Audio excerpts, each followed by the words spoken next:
Aprendamos juntos. Una búsqueda que nos lleva a mirar hacia adentro, a crecer. Aprendamos juntos. Cada programa abordando un tema distinto que nos hace crecer, mejorando nuestra persona y nuestra relación con los demás.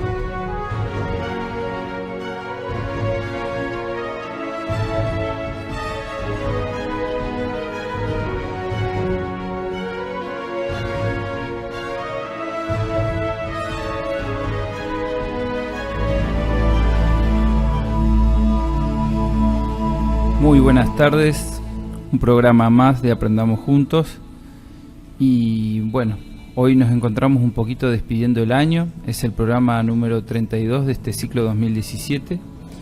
Y antes que nada quiero saludar a quienes me acompañan. ¿Qué tal, Gloria? Hola, buenas tardes a todos. Hola, Guillo. Hola, buenas tardes a todos. Y también hoy nos acompaña por segunda vez consecutiva esta semana, los últimos dos programas, Daniel. ¿Qué tal, Daniel? Muy bien, buenas tardes. Ahora les vamos a estar contando un poquito más por ahí al que nos sintoniza por primera vez quién es Daniel, y para que la gente que no lo escuchó antes pueda saber de quién se trata. Y bueno, esta es la invitación, ¿no? A una charla, una mesa entre amigos. También saludo a Luciano y a Luis que están detrás de cámara. Es una invitación a hablar de esos temas que no hablamos tan comúnmente ni en programas de televisión ni de radio, y a veces tampoco entre amigos o familia, sino esos temas que tal vez los dejamos para cuando las papas queman o cuando realmente nos sentimos la necesidad de contarle a alguien o comunicarnos con alguien sobre las cosas que nos pasan, sobre las cosas los problemas que tenemos y hacia dónde queremos ir. Es una búsqueda para conocernos a nosotros mismos un poquito más, y bueno, de esto vamos a estar hablando hoy con Daniel. Él se ofrece a participar con nosotros en el programa, y la gente que nos está escuchando en este momento y el que puede vernos a través de Facebook o a través de la página de la radio puede también participar haciendo preguntas por el WhatsApp del programa, ¿no, Gloria? Sí, tenemos una línea de WhatsApp que es el 11 21 86 24 15. Este tema de las preguntas es porque Daniel normalmente él responde las inquietudes que nos llegan del público. Él se dedica hace muchos años a impartir conferencias que se llaman Verdades Develadas desde la Conciencia, y son conferencias que las vamos llevando por medio de la Fundación Impulso de una Nueva Vida a distintos lugares en donde somos convocados, ¿no? Daniel responde las inquietudes, como decíamos, y por eso invitamos a la gente a que nos haga sus preguntas, sus necesidades, para que Daniel responda. Daniel hace 25 años más o menos, un poquito más, se vino a vivir a esta zona, es de la ciudad de Paraná, muy cerca.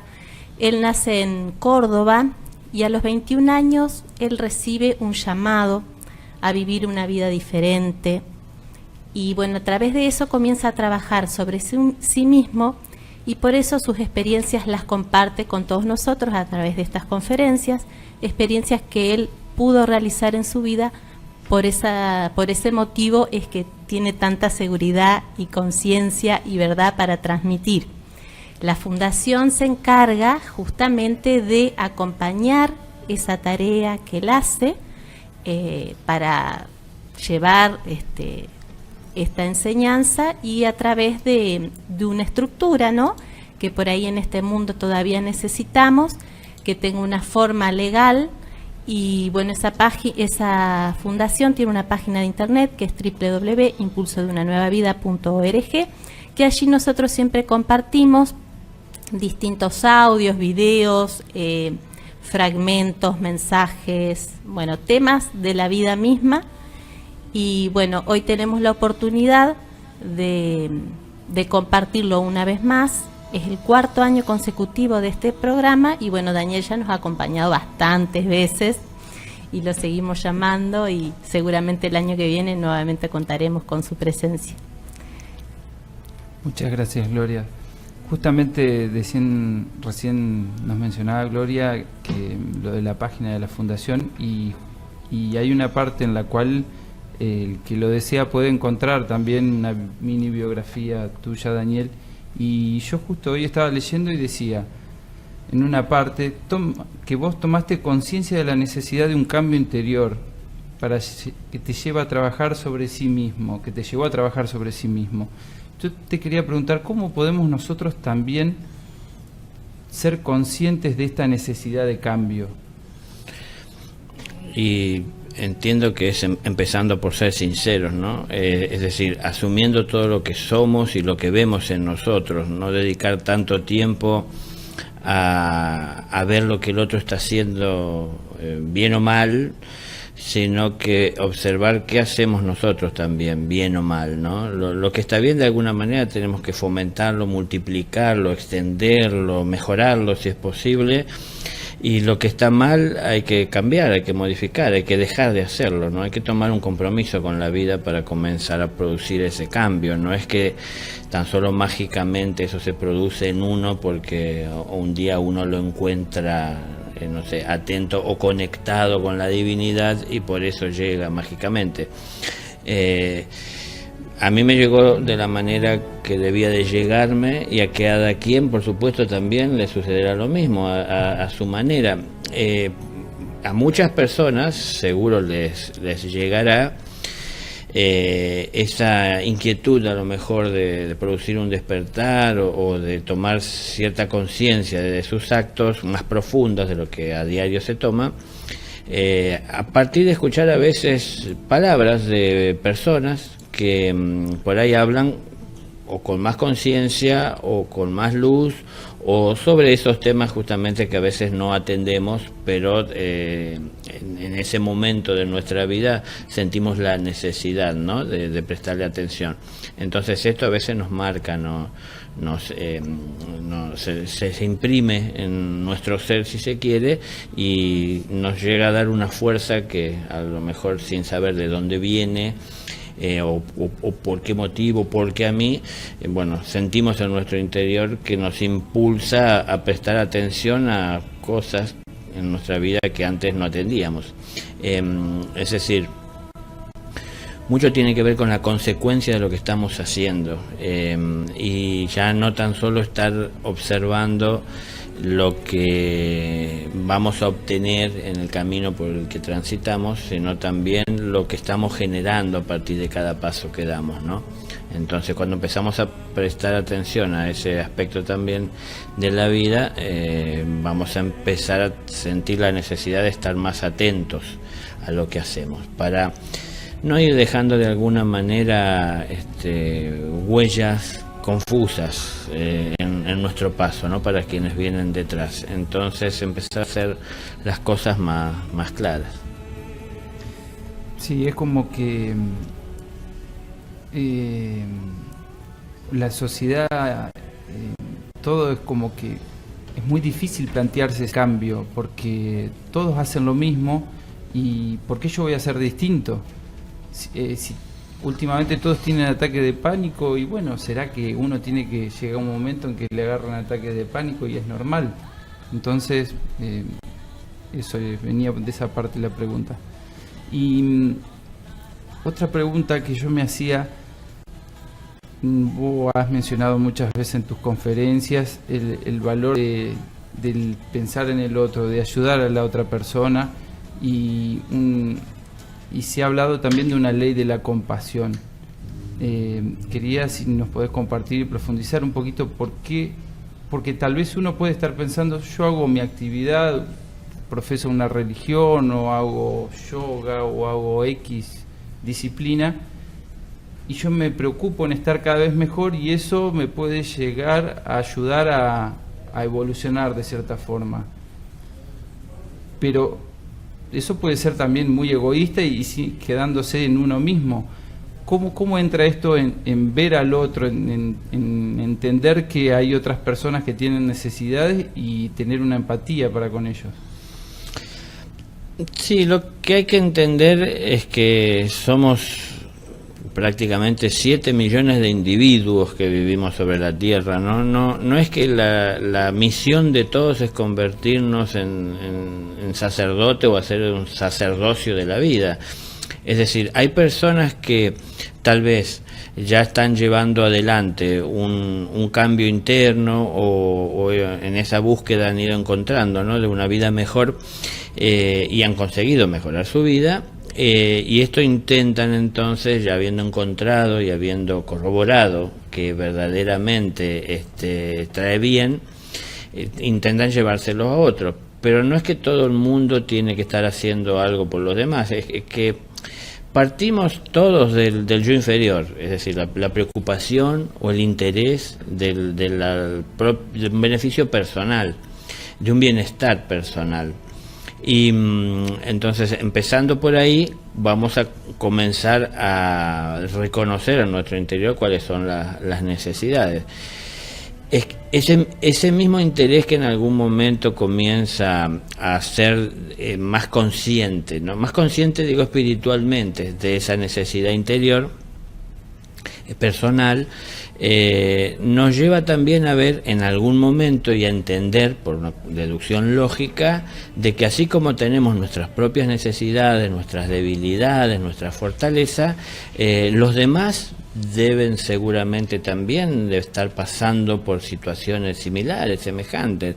Entonces empezamos a ver también hacia los demás, y cuando vemos hacia los demás vamos a ver personas que tienen necesidades como nosotros, y vamos porque prestamos más atención a sentir más profundamente a veces el dolor, la falta, las fallas personales, y vamos a poder sentir un poquito más también de compasión por esa falta, por ese error en los demás, y no tan solo quedarnos en la crítica de lo que los demás están haciendo, o pretender querer hacer algo por los demás para cambiar, para que ellos cambien, porque no me agrada, porque veo que lo que hace está mal, y pretender hacer esto sin haberlo hecho primeramente con uno, es decir, sin tener la experiencia de cómo llevar adelante todo esto, o sin tener la claridad para ver cómo todo esto se lleva, es decir, con cuánto amor, respeto, paciencia que tengo que desarrollar, y todo eso lo voy encontrando en mi propia vida, desde mi propia experiencia de vivir esa situación.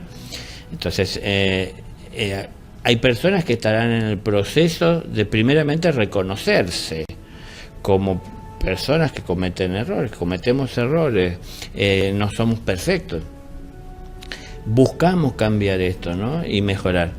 Hay personas que estarán en ese proceso y todavía no pueden estar pensando naturalmente en querer hacer algo por los demás, porque todavía no han podido traer siquiera el orden que buscan o que necesitan en su propia vida. Hay otras personas que a lo mejor sí, ya lo han encontrado, como antes decía, entonces a partir de que lo encontraron, al tener cierto orden en la vida, uno dispone de tiempo, de claridad, y para poder entonces acercarse a la vida de los demás sin que arrastremos la preocupación del propio desorden que no conseguimos todavía alinear. Así que cada uno tiene su proceso, no todos se interesarán por el prójimo, y no es que se empiece de esa manera. Depende de la vocación de cada espíritu, ¿no? Hay espíritus que a lo mejor hasta determinado momento no tuvieron más interés que en sus propias necesidades, y en algún momento de un despertar, porque una luz llegó a su vida, comenzaron a ver a los demás con ojos compasivos, ¿no? Entonces ahí pudieron reconocer y distinguir necesidad y dolor, y muchas veces llegan a olvidarse de sus propias necesidades por atender a los demás. Entonces, bueno, depende de la vocación de cada uno, pero primeramente, para el que no lo ha hecho, entiendo sería ocuparnos de nosotros mismos. Es como, de alguna forma, si entendemos que estamos en una escuela, la vida, la escuela de la vida, en este mundo, empezar a estudiar nosotros, a aprender a sumar, a restar, a leer, a distinguir y a respetar, ¿no?, a un compañero, a ver que tenemos espacios que son comunes y que tenemos que respetar y no tomar tan solo como si fuera nuestro. Es decir, manejamos utensilios o cosas en la vida que junto con otros no son tan solo nuestras, ¿no? Empezar a ese reconocimiento, esa toma de conciencia de que, por ejemplo, cuando vivimos en ciudades, convivimos con otras personas, entonces lo que estamos haciendo de una u otra manera afecta a los demás. Comenzar a reconocer esto y empezar a ver las consecuencias de lo que hago, no tan solo lo que voy a conseguir. Es decir, preocuparse por esto es de alguna manera comenzar a ocuparse también por lo que a los demás pueda estar sucediéndole. Y por lo pronto empiezo por tratar de no ser alguien que esté generando incomodidad en la vida de los demás, porque muchas veces ese dolor o esa equivocación que impulsa a la otra persona a obrar, o ese egoísmo, tiene que ver a veces con la propia actitud que yo tomo ante la vida, y es el ejemplo a veces que yo estoy dando, o es que como los semejantes se atraen, es también lo que encuentro a mi alrededor, aquello que es semejante a mí. Si yo comienzo a cambiar, también comienza a cambiar mi entorno, lógicamente, porque yo tengo otras necesidades y comienzo a buscar donde sentirme bien, y hoy me siento mejor que antes en contacto con la paz. Antes necesitaba más, por ejemplo, en mi caso, más joven, necesitaba estar con amigos en donde fuésemos a un lugar a bailar y a hablar y bueno, todo lo que sucede ahí dentro, es decir, era mi necesidad. Cuando sentí que eso ya no era más mi necesidad, lógicamente, naturalmente tomé la decisión de apartarme de eso. Apartarme de ese ambiente fue de alguna manera también comenzar a tomar cierta distancia a veces de los que consideraba mis amigos, que fui entendiendo que amigo iba más allá de tan solo tener un gusto que compartía uno, ¿no? Entonces yo no me aparté de ellos, sino que me alejé de todas aquellas situaciones que ya no quería más para mi vida. Y algunos entendieron y se acercaron y preguntaron por qué mi cambio, y pude expresarlos, y algunos lo aceptaron y algunos no lo pudieron aceptar. Bueno, es decir, esto produce cambios. La cuestión es que al yo ir alejándome de todo aquello que ya no quería para mi vida, me fui acercando también naturalmente a otras personas, otros ambientes en donde era más común lo que yo quería ahora a partir de este momento. Es decir, así vamos evolucionando de a poco, empezando tal vez desde el yo inferior. Primero darnos cuenta que no podemos vivir la vida entera tan solo atendiendo lo que el ego nos impulsa y buscando todo lo que él quiere y desea, sin ver que cada paso que damos para alcanzar aquello que queremos de alguna manera también afecta a otras personas con las que nos vamos cruzando o con las que transitamos juntos por la vida, ¿no? Entonces el trabajo está en ir tomando conciencia un poquitito desde la individualidad de cada uno en qué realidad estamos viviendo, situación o estado de conciencia, y de acuerdo a eso yo sugeriría, porque sí he observado en muchas personas, parece algo como imperioso de tener que hacer algo por los demás, y en realidad no tienen ordenada su propia vida, y esto les trae más problemas que satisfacciones, ¿no es cierto? Y llevan muchas veces esos problemas a quienes intentan ayudar, porque todavía están atrapados o enmarañados en medio de todos los problemas que no han resuelto en su propia vida. Entonces, no se trata de que podamos hacer que los problemas desaparezcan. Tenemos que resolver. Cuando resuelven dejan de ser problemas, pero no desaparecen por completo porque aparecen nuevos problemas, ¿no? Entonces, en algún momento, cuando soñando un poco hacia un futuro podamos resolver todos nuestros problemas, nos iremos encontrando con más frecuencia con los problemas de los demás, porque justamente ahí es donde podremos aplicar y llevar o compartir las soluciones que encontramos en nuestra vida sobre nuestros propios problemas. Entonces, no es que desaparezcan los problemas y no tengamos nunca más y vivamos una vida idílica, ¿no? Es decir, yo puedo tener la paz interior y aparentemente nada me perturba, pero es tan solo aparente, porque yo no puedo estar bien y sentirme bien cuando observo personas que tienen hambre, que tienen necesidad, o personas delinquiendo, o abusos, o exceso, o inconsciencia. Entonces, no voy a estar bien tan solo cambiándome, sino que para poder estar bien en este mundo o en esta escuela tengo que ayudar también a mis compañeros a que sepamos compartir y convivir y tratarnos. Entonces, de a poquito, en la medida que vamos produciendo cambios en nosotros, que por propia experiencia distinguimos que hay un bien en ello, que trae bien a nuestra vida, comenzaremos también a compartir con los demás a través del ejemplo. No es salir a predicar ni tratar de convencer de nada, sino que de alguna forma comienza a hablar a través nuestro la voz de la experiencia. ¿Por qué? Porque lo hemos vivido, ¿no? Claro. Muchas gracias, Daniel. Y ahí el tema, Daniel, del libre albedrío, ¿no? También entra a jugar. Por ahí a veces uno en la familia, que es donde más cuesta llevar todo esto, será por la confianza y todo eso, cuesta dar el libre albedrío allí dentro, ¿no? Porque a uno le parece, por lo menos hablo de mí, que uno les hace un favor a decirle, no, tenés que hacer esto, este es el camino, por acá se va, el camino que vos estás tomando no te va a conducir a nada bueno, pero en realidad ahí, ¿cómo sería? Yo no le estoy dando la libertad de que haga el camino que entiende. Estoy infringiendo en cierto sentido el libre albedrío en ese caso, en un hijo, por ejemplo. Sí.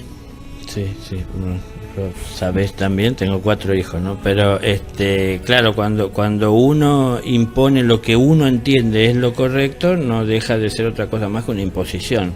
Ahora, acá el problema sobre todo está en el hecho de que a lo mejor no queremos darnos el tiempo de explicar para que entiendan, porque cuando ellos consigan entender lo que tratamos de decirles o de hacer que entiendan, no de imponer, a veces tratamos de imponérselo, en lugar de imponérselo tratamos de explicárselo para que lo entiendan, entonces luego ellos harán en su libre albedrío lo que entienden, que me tomé el tiempo de explicar. El tiempo de explicar en la vida con respecto a cómo llevar adelante nuestra personalidad y los egos, ¿no?, que afectan nuestra personalidad, no es tan fácil de transmitir como en la escuela una lección en 1 hora. Es decir, anoten, escriban y memorícenlo, ¿no? A ver, por más que la mente pueda memorizar muchas de las cosas que podemos hablar o que alguien con claridad nos trae, luego al cuerpo le cuesta llevarla a la práctica, ¿no? Es decir, volcarla a los hechos. Entonces, ¿a qué quiero llegar con esto? ¿Cuántas veces lo tendremos que repetir a nuestros hijos? No es que porque se lo dijimos, porque para nosotros es claro, damos por sentado que con una vez basta. Lo tendremos que repetir tantas veces como sea necesario. Ahora, esto es normal, es natural, no podemos luchar contra esto, porque si lo que estoy diciendo está bien y es lo mejor a lo que hemos alcanzado, será lo que viviré repitiendo. No voy a dejar de decirlo, no se lo puedo imponer a nadie. Si yo lo impongo, a lo mejor por presión terminan aceptando, pero no por convencimiento o por conciencia. Entonces, en algún momento su conciencia verdadera, aquella que no ha reconocido la verdad en esas palabras, saldrá a la luz y hará algo diferente, lo que siente como un impulso natural. Entonces, bueno, es como dice el dicho, ¿no? A veces estamos exigiéndole tal vez al olmo que dé peras, y no, a lo mejor puede con tiempo que dé frutos, pero dará el fruto que el olmo puede dar. Y a lo mejor no es el más rico, no es el mejor, no es lo que esperábamos, pero es el que tiene que dar. Ahora, siempre que sean frutos de bien, bienvenido, pero no es solo el bien que yo entiendo. Entonces eso es lo que a veces uno comete como error, ¿no? De tratar de imponer a los demás. Pero sobre todo para mí, como decía, nos falta la paciencia, nos falta la disposición de brindarnos y de brindar el tiempo que hace falta para ayudar a que los demás se entiendan.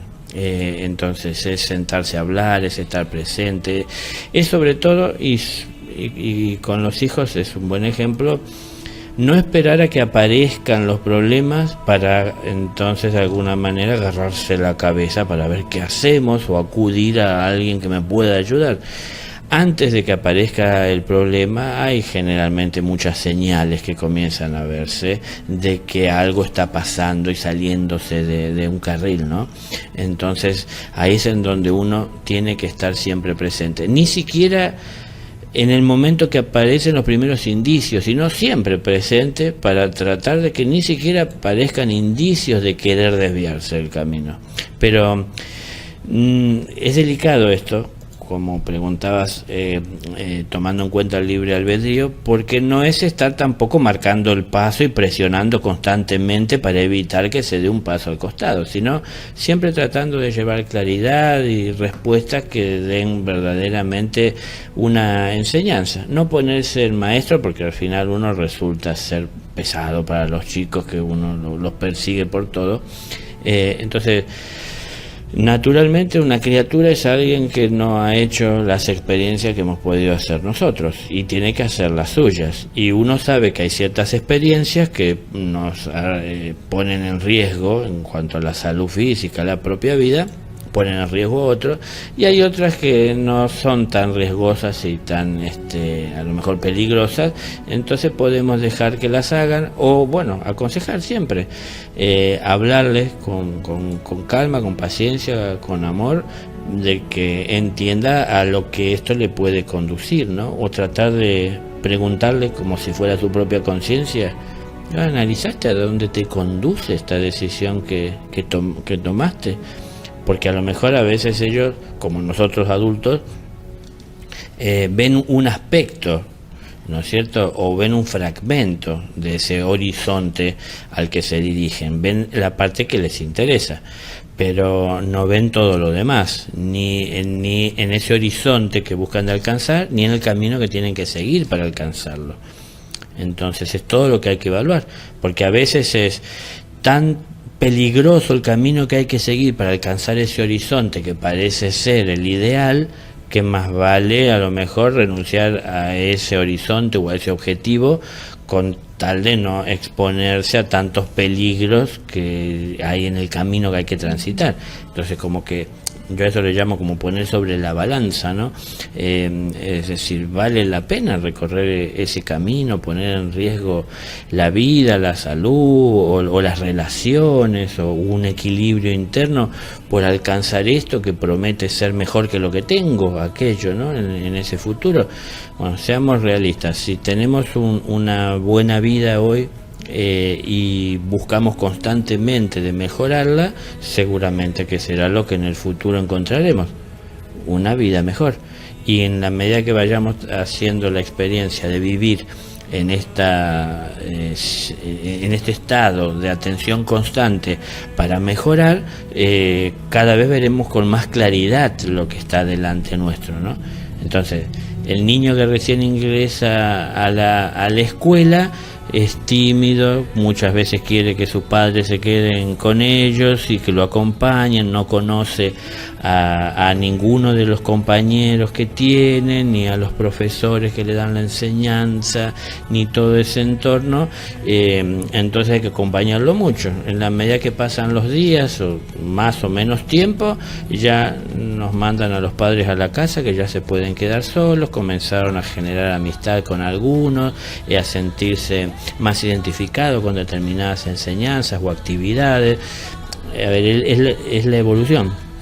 Entonces vamos cobrando confianza. Cuando van cobrando confianza y seguridad, no se trata de nosotros de preocuparnos. Soltarlos directamente. Y no porque nosotros, la mayor parte de las malas noticias con las que vivimos bombardeados por todos los medios son personas adultas, no son niños. Es decir, si las personas adultas hacen ese tipo de cosas, ¿cómo podemos esperar de un niño que haga las cosas bien?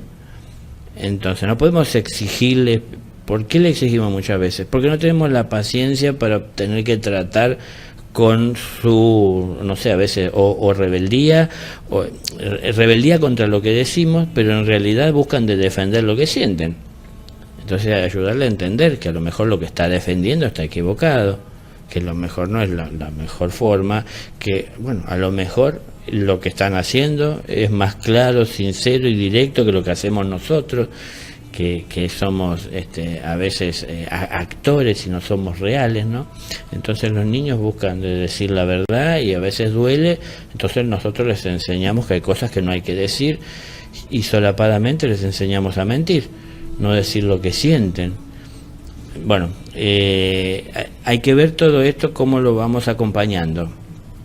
Si podemos considerarnos los padres, por lo menos durante un tiempo de la vida y sobre todo en los primeros momentos, ¿no? Como tutores, no podemos dejarlos y abandonarlos hasta que no tengan firmeza para sostenerse con sus propias fuerzas ante las tempestades que puedan azotar, ¿no? Llegar a su vida. Entonces, estar presente en todo ese tiempo.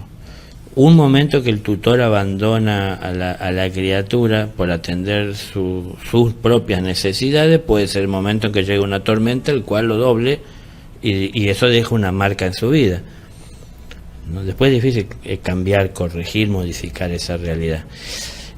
Estamos hablando de una crianza consciente para acompañar a un hijo. Yo sé que esto es difícil de llevarlo a la práctica dada la realidad que los adultos vemos que tenemos que vivir en el mundo. Antes era papá que salía y trabajaba las horas y mamá y se quedaba en casa haciendo todos los trabajos que en la casa hay que hacer, de criar los niños, de mantener limpieza, comida, todo.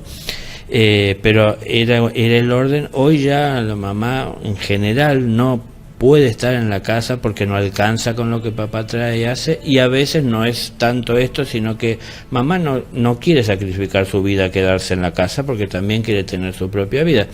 Pero en definitiva en medio están las criaturas que tienen que estar pagando estas frustraciones a lo mejor que tienen los adultos de querer hacer su vida y ellos creciendo mucho tiempo de su vida solos.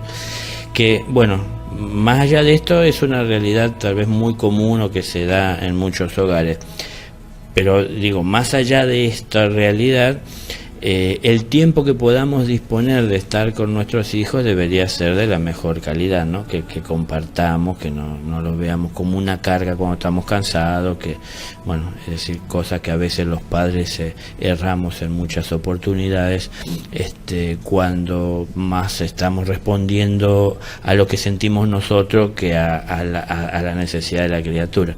Entonces, cuanto más los atendamos y más tiempo le brindemos, también más a través de ese propio ejemplo le estamos enseñando el respeto que es el que estamos teniendo por el libre albedrío, ¿no? Entonces, respeto por el libre albedrío, yo lo he dicho muchas veces, no es dejarlo que se asome al balcón y se cuelgue de la baranda y se exponga. Hay que poner límites, por supuesto, y llegado el caso, bueno, no será lo mejor, pero si uno ve que corre riesgo su vida, hasta tomarlo de los pelos para evitar que se caiga. Pero llegado el caso que sea necesario, si antes de esto uno les estuvo hablando de los peligros y les mostró cómo es, entonces ellos comenzarán también a tener sus precauciones, sabrán tomar precaución y medir a veces esas consecuencias. Claro, muchas gracias. Bueno, Guillo, no sé si quieres hacer una pregunta. Sí. Dani, a ver si la puedo formular. No trabajar es no hacer nada, o mejor dicho, uno dice, yo siempre trabajo porque no me puedo parar para no hacer nada. Pero no hacer nada yo lo considero que también es un trabajo. Por breve tiempo al principio, luego se irá ampliando, se llamará más adelante meditación, porque si no paramos 5 o 10 minutos, qué difícil es ordenarse en la práctica, porque uno por ahí, para no autoconocerse o no verse en la debilidad, uno es como que se estudia la forma de vivir ocupado, disparando a ese no hacer nada. Ese no hacer nada que uno lo confunde con haragán, con ocio, no querer, ocio, pero es también una forma de evadirse a ese silencio que se necesita, no hacer nada. Claro, la cuestión estaría en todo esto, encontrar el equilibrio, porque, por ejemplo, uno podría pensar que un monje en el Tíbet no está haciendo nada, porque la pasa el día meditando, sentado, cuando el mundo está convulsionando y tiene tanta necesidad, y él tiene sabiduría y conocimiento y no la vuelca y no la acerca, ¿no? Pero en su lugar él está haciendo su tarea. Uno a veces evalúa las cosas desde sus conocimientos limitados. Muy bien lo que dijiste, a veces justamente uno evade ese silencio o esa paz interior, buscándose cosas para hacer, porque en ese silencio, en esa paz interior, en ese momento de aquietar la mente, es en donde la propia conciencia se expresa, ¿no? ante nosotros, y nos lleva a ver la realidad de las cosas como son. No es que tan solo nos habla como podemos hablar entre las personas con una palabra, también nos habla con imágenes, con hechos, a través de la memoria.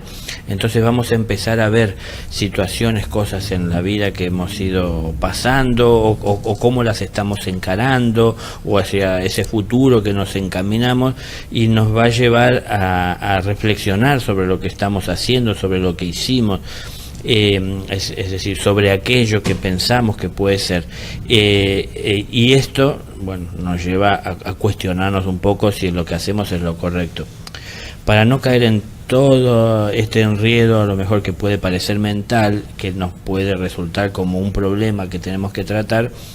A veces uno busca ocupaciones, entonces siempre estoy haciendo algo, pero como bien dijiste, cuando uno de a poco comienza a hacer silencio y a serenarse, no estamos precisamente no haciendo nada, sino que estamos haciendo algo diferente, que es empezando a ver hechos de nuestra vida que estaban como muy ocultos o siendo ignorados por nosotros, ¿no? Lo que pasaba por nuestra mente, por nuestras emociones, por nuestra persona, por nuestra forma física, por nuestra actitud, comenzamos a ver un poquito esa manifestación de nuestra vida, y esto empieza a ayudarnos a traer y a tener más claridad de cómo traer y alcanzar ese orden interno.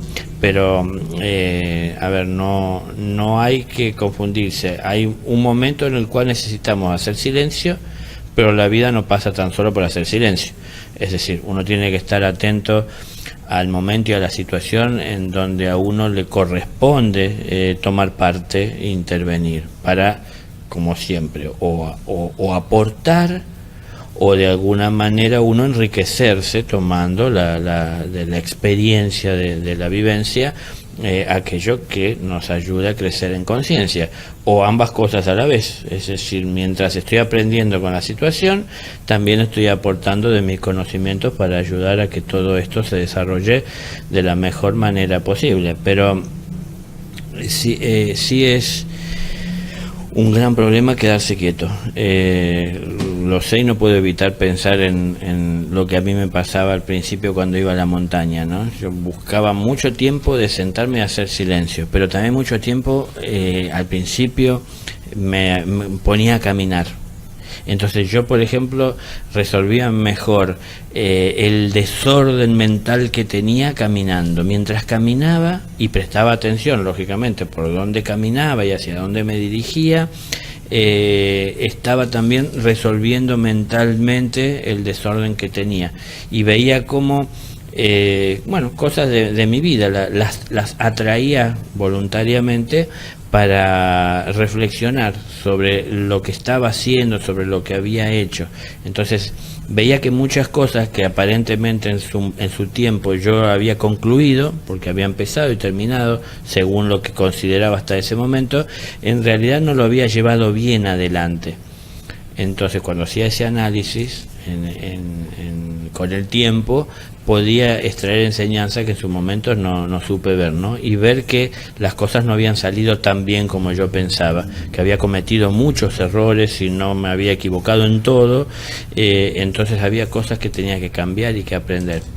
Al principio yo tenía la necesidad del movimiento de hacer esto, ¿no? Y con el tiempo fui aprendiendo a quedarme en silencio y sereno en el lugar. De a poco, como también marcaste.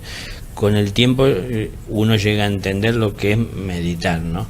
Es difícil arrancar de entrada a hacer un silencio mental y a serenarse cuando uno a lo largo de todo el día, de tantas horas, todos los días, vive constantemente siendo y respondiendo a estímulos externos, no siendo estimulado por tantas cosas que suceden alrededor, mentalmente, emocionalmente y físicamente, a actuar, se generan reacciones, se disparan adrenalina, y todo eso cuesta luego de alguna manera purgarlo al cuerpo.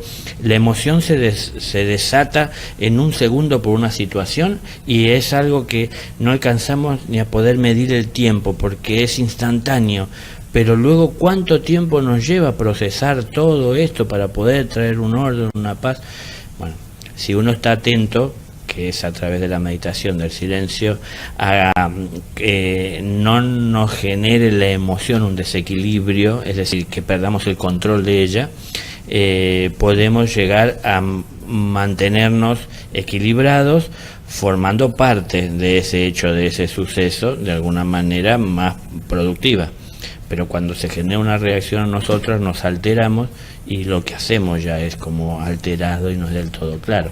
Entonces, meditar no es tan solo irse a la montaña o a algún lugar especial a hacer silencio, sino también es estar en el lugar en el que estamos y nos toca estar, el trabajo, la casa, el lugar que sea, la amistad, problema o satisfacción o vacaciones, en el lugar en donde estemos con respeto tratando a los demás, ¿no?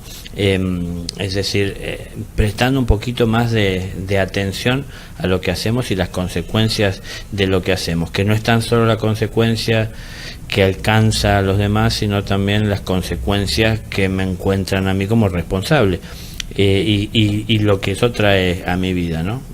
Hablaba de esto y nombré las vacaciones y me viene justamente a la cabeza que es muy común en las personas que cuando están de vacaciones o se van de vacaciones o sueñan con que llegue el día de sus vacaciones para poder desatarse, podríamos decir, y poder entonces con libertad hacer todo lo que sienten, porque viven reprimidos todo el año, no poder hacerlo por trabajo, por familia, por compromiso. Pero hacer lo que uno quiere sin respetar a los demás, lógicamente que no, ni trae ningún beneficio a nosotros, aunque pensamos que nos sentimos bien porque hacemos lo que queremos, porque al estar haciendo lo indebido y lo incorrecto que a otros daña y afecta, ante la ley somos los responsables. Y la realidad también es que las consecuencias de este obrar ante los demás es de llevar ese desorden o ese desequilibrio o ese mal ejemplo inclusive a la vida de otros. Entonces, sí, no confundir el silencio con paz interior, no tratar de evitar cuando nuestro ser nos llama a reflexionar, evitar la atención que tenemos que poner para poder hacer esa reflexión y evitar distraernos con la mente que no para un segundo, llevándonos a tantas situaciones que no tienen que ver con lo que tenemos que tratar. Cuando queremos curiosear sobre la vida de los otros, tenemos una atención bárbara y paramos el oído para poder recepcionar todo lo que el otro se está diciendo. Pero cuando se trata de observar internamente lo que hay que poner en orden, nos cuesta tanto concentrarnos, y no, tenemos que aprender a concentrarnos en toda situación, ¿no? Muchas gracias, Daniel. Si les parece, vamos a un pequeño corte musical y recordarle a la audiencia que se pueden poner en contacto con nosotros al WhatsApp del programa al 011-2186-2415.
Bueno, volvemos con este último programa de este año y ahora lo tenemos a Luis en la mesa con nosotros también, así que quisimos traerlo a Luciano, pero no. Es difícil de convencer. Está sentado ahí un costadito.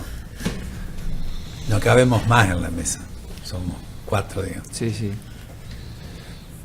Luis, te queremos invitar a participar. Sí, yo me preguntaba, es decir, en esto de preguntar, ¿no?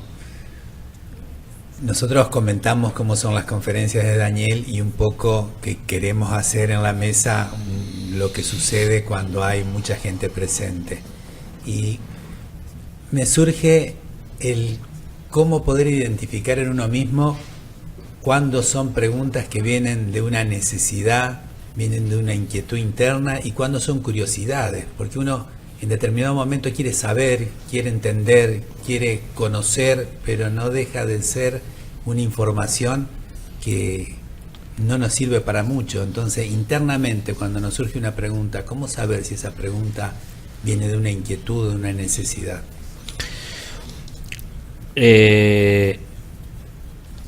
Eso lo entienden en algún momento un discípulo, es decir, cuando se alineó con su conciencia en el presente eterno en el que vive. ¿Para qué estar queriendo saber cosas que no tienen que ver con el presente que me toca vivir? Entonces, lo que hablábamos antes de la pausa, por ahí estamos evadiendo el silencio que tenemos que hacer, la atención que tenemos que poner en el presente que vivimos, y nos distraemos con cosas que queremos saber de un futuro o de una realidad que no es a lo mejor visible para nosotros o fácil de alcanzar.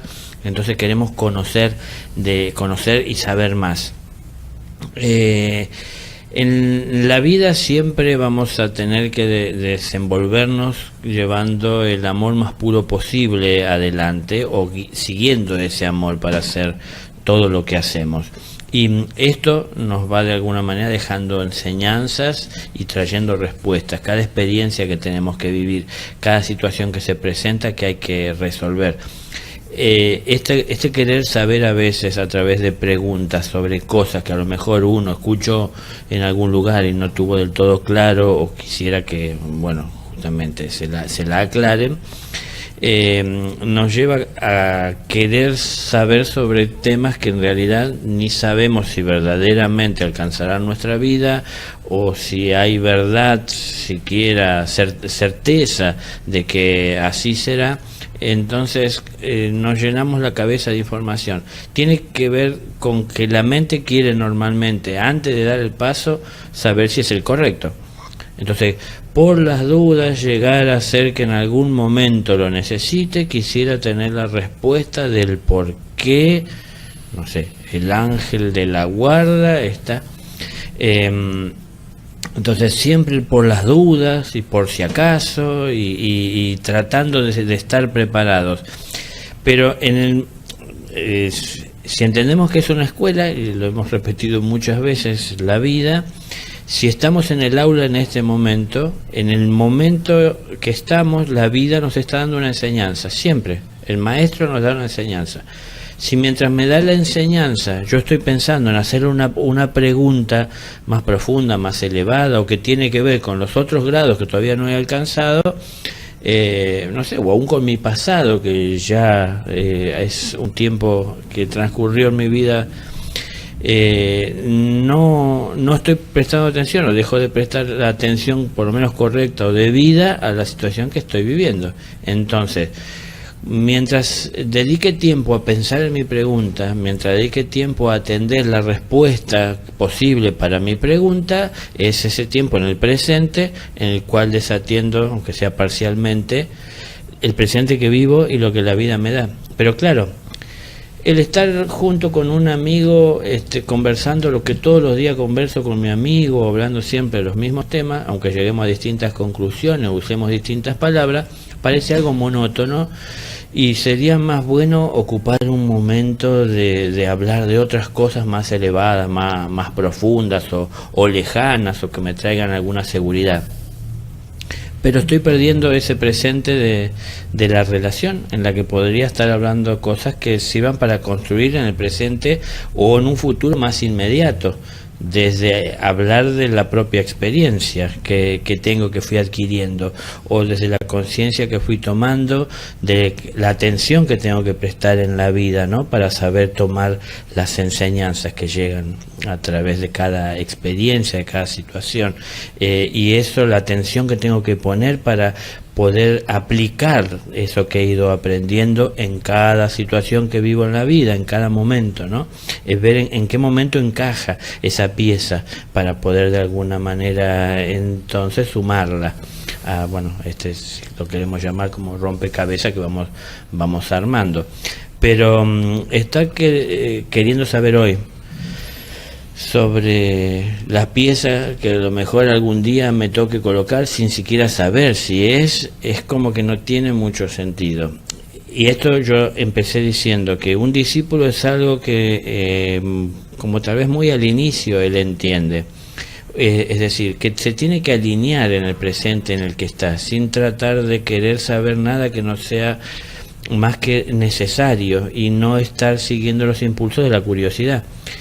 Está bien, esto yo sé que no responde a la pregunta en sí. Yo estoy hablando de que un discípulo sería un ejemplo de alguien que sabe distinguir entre una cosa y otra, ¿no? Es decir, la curiosidad o la necesidad.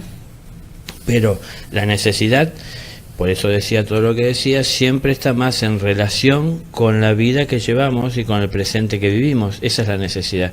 Yo no tengo necesidad para atender hoy lo que va a pasar mañana, ¿no? A ver, hay cosas materiales que sí. Si mañana vence la luz y si no lo pago lo cortan, hoy ya sé que es tanto el monto de dinero que tengo que juntarlo, por ejemplo.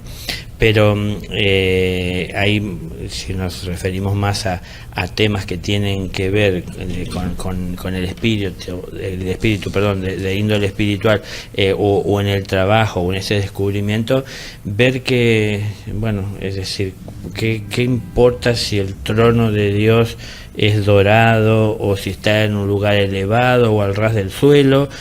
Es decir, ¿en qué me va a cambiar? Estoy poniendo un extremo, pero ¿en qué me va a cambiar a mí en mi relación con los semejantes, con la familia, con el trabajo, cómo me conduzco? Es una de las formas de comenzar a distinguir que es curioso y que es necesario, comenzar a estar un poco más atentos al presente. Y el presente es eterno. Así que no nos preocupemos por lo que va a venir, que tenemos bastante trabajo con el presente. Eternamente tendremos que vivir en él y resolviendo todo lo que en él se presenta. Entonces, si no resolvemos lo que se presenta, valga la redundancia, en este presente, porque estamos preocupados por lo que pueda llegar a venir, por el porvenir, y queremos saber cómo enfrentarlo, desatendemos el presente. Y en el presente vinieron seguramente situaciones y enseñanzas que me hubiesen enriquecido para poder tratar con el futuro incierto, ¿no? Pero en definitiva siempre es enriquecimiento. A lo que quiero llegar es tratar de serenar un poco más la mente para no preguntar más que lo que sea necesario. Y esto nos conduce a otra realidad que nos va a ayudar, que es la de aprender a hacer más silencio. Y no todo lo que la mente impulsa hay que estar manifestándolo. La mente tiene muchas interrogantes, pero yo no tengo por qué abrir la boca para convertir en pregunta todo interrogante que tiene la mente.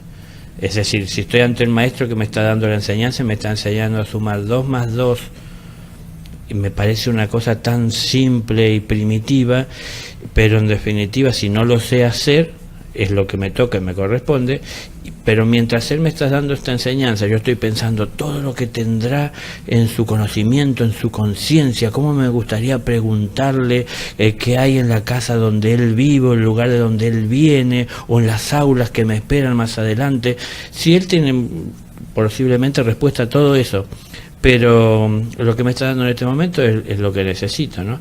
Es lo que llega a mí. Entonces, es hacer silencio, aprender a agradecer la vida que tenemos y lo que llega a nosotros. Y nunca nos falta lo que en el espíritu necesitamos. Nunca nos faltan ni nos privan de recibir la enseñanza que nos corresponde. Nosotros mismos faltamos muchas veces a la enseñanza cuando, estando en el presente que siempre estamos, nos evadimos de él tratando de querer saber otras cosas. vuelvo otra vez entonces al inicio. El discípulo sabe. ¿Por qué marco que el discípulo sabe? Bueno, a lo mejor lo pongo de ejemplo, pero también el hecho de que cuando él está sabiendo y se alinea con ese presente, es que puede entonces ya, no tan curiosamente, sino que en función de una necesidad que se presentará en un futuro, atender o ir detrás de esos interrogantes que tiene, porque él lo que está buscando de saber es aquello que habrá de venir tal vez para poder prepararse para enfrentarlo, es decir, no para poder evitarlo si le trae un inconveniente o para poder salir triunfante por encima de otro, es decir, no lo está impulsando el ego a saber y a conocer lo que le espera más allá. Entonces, naturalmente, cuando uno en el presente sabe vivir siguiendo los impulsos de la luz que es su vida, lo más inmediato y lo que la luz ilumina es lo que para él es la necesidad de conocer o de descubrir. Pero ¿para qué conocer aquello que todavía la luz no ha alcanzado? Y tan solo la mente, con su curiosidad, con su ansia constante de adquirir conocimientos, me lleva a preguntarme, ¿no? Entonces, nos pasa siendo adultos lo que a veces le pasa a los niños y nosotros les retamos o les criticamos. Estamos viendo películas que son prohibidas, muchos para adultos aún. Es decir, porque los temas que se están hablando no son del conocimiento de muchas personas, por más edad avanzada que puedan tener. No tenemos ni idea. Y entonces, claro, nos lleva a hacernos preguntas que no sabemos ni siquiera sobre qué nos estamos preguntando, y cuánto más nos podrá llegar a confundir la respuesta. Entonces, bueno, ¿para qué hacerse todas esas preguntas que no tienen que ver con el presente? Es decir, si yo me pregunto algo que a lo mejor habrá de venir o que pertenece a otro plano al cual yo no puedo alcanzar a ver, a distinguir, a entrar, y yo obtengo la respuesta en este presente en el que vivo, ¿de qué me sirve tener ese conocimiento en mi relación con mi esposa, con mis hijos, en mi trabajo, con mis amigos? No sé, en mis vacaciones, en la situación que sea que estoy viendo, ¿de qué me sirve? Es algo que me tengo que preguntar. Me tengo que preguntar antes de hacer la pregunta. Es decir, ¿para qué preguntar algo que en realidad no puedo llegar a aplicar? Entonces, se hace más simple. En el presente, siempre lo que se presenta es lo que hay que resolver, y es de lo que hay que aprender, y es en lo que tenemos que participar. Y eso es eterno, siempre viviremos en el presente.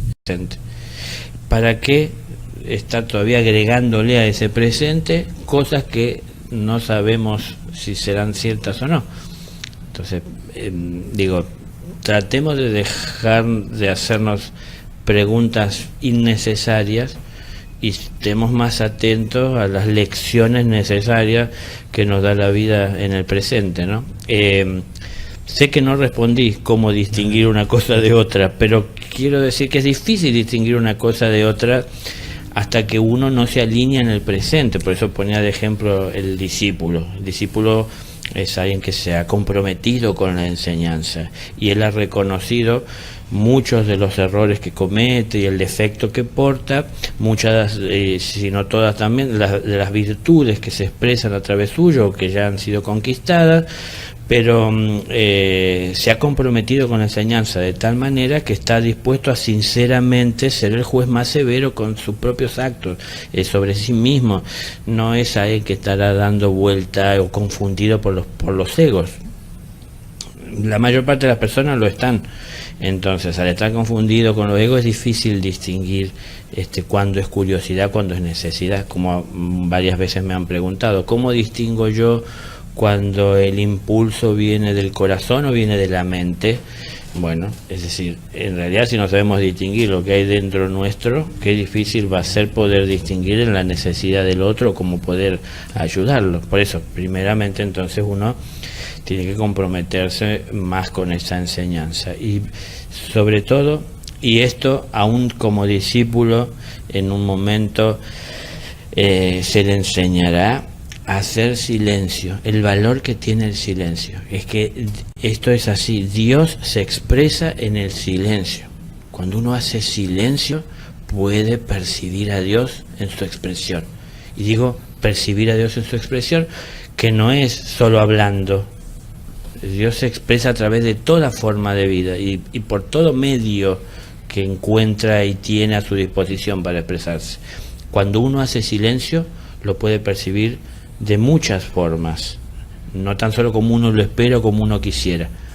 Entonces, cuando uno empieza a hacer ese silencio, se va dando cuenta de cuánto tiempo dedicó de su vida a vivir desbordado o dejándose llevar por ese desorden mental que uno tiene y esa confusión, como últimamente estoy marcando constantemente, de creer, como dice el dicho, que es falso, que el saber no ocupa lugar. El saber ocupa lugar. Y los que intentan meditar y están comenzando en todo eso, se van a dar cuenta que ocupa lugar, porque cuando cierran los ojos y buscan de hacer silencio, la cabeza no para un segundo, ocupa lugar, tiene vida.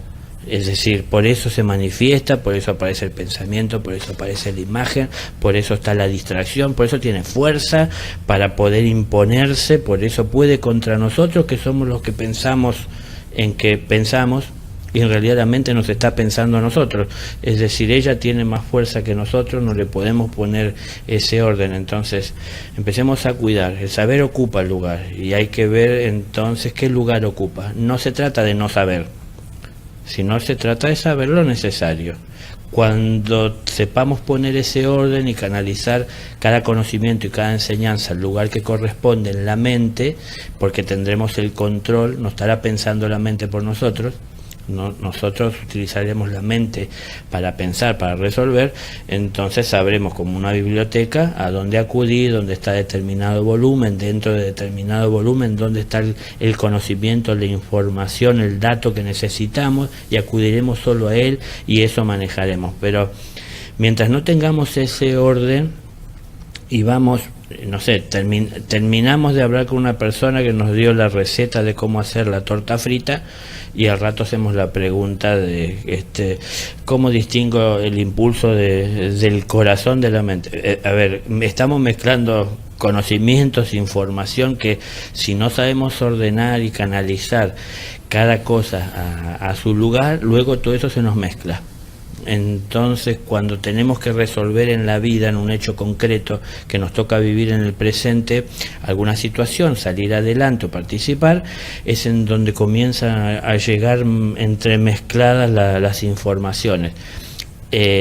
Por falta de conciencia y de seguridad propia, personal, interna, acudir es algo que nosotros mismos nos ponemos en un aprieto, en un apuro innecesario, porque en el presente que estoy viviendo, ¿qué necesidad hay de esto que me estoy preguntando o que la mente me insinúa debo de preguntar, ¿no?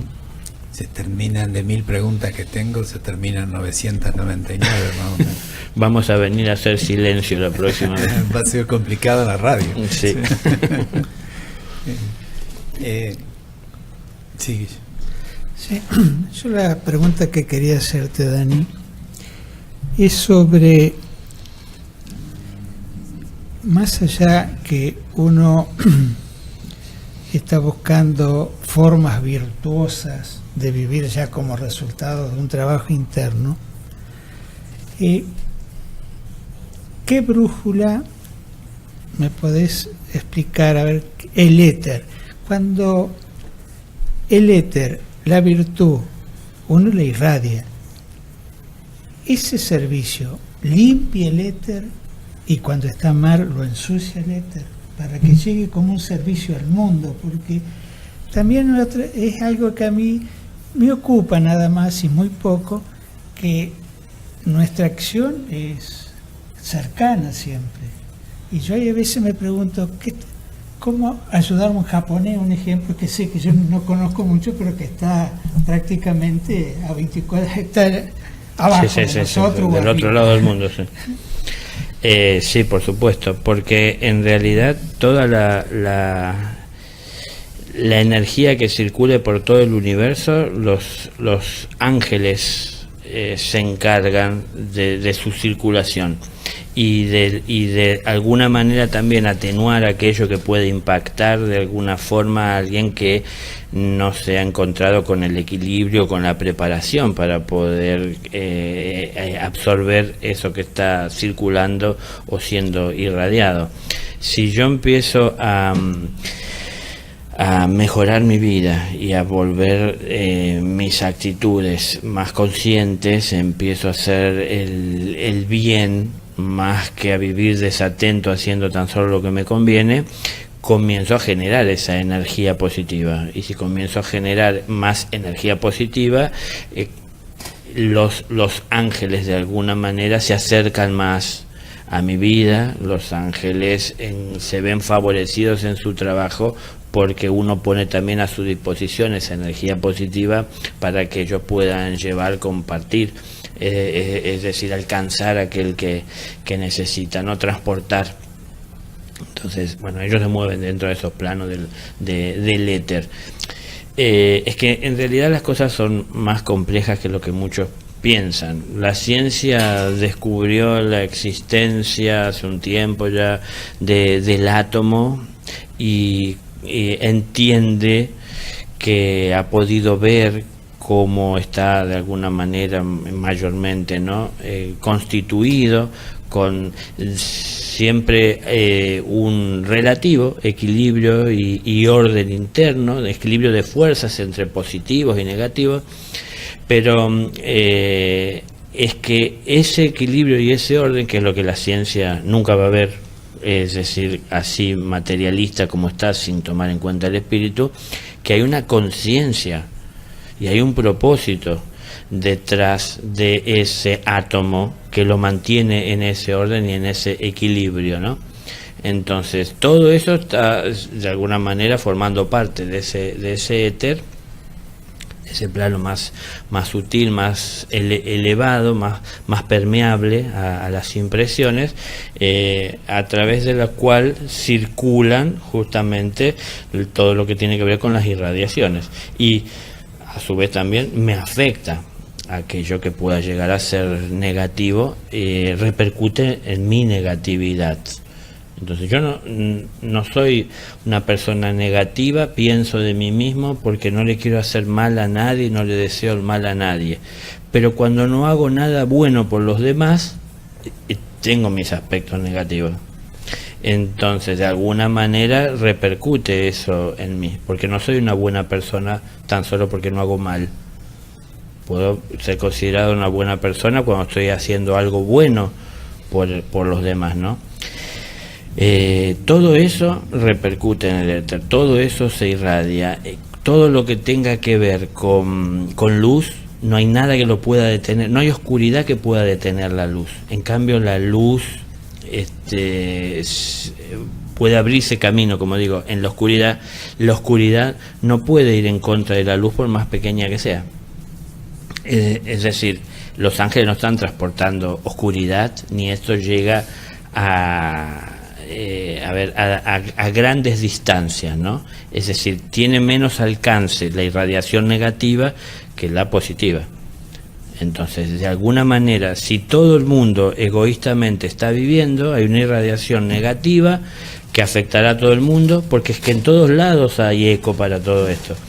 Si la irradiación positiva en algunas personas comienza a ser cada vez más fuerte, más intensa, esto alcanzará a todo el mundo, porque a la luz nada lo puede frenar.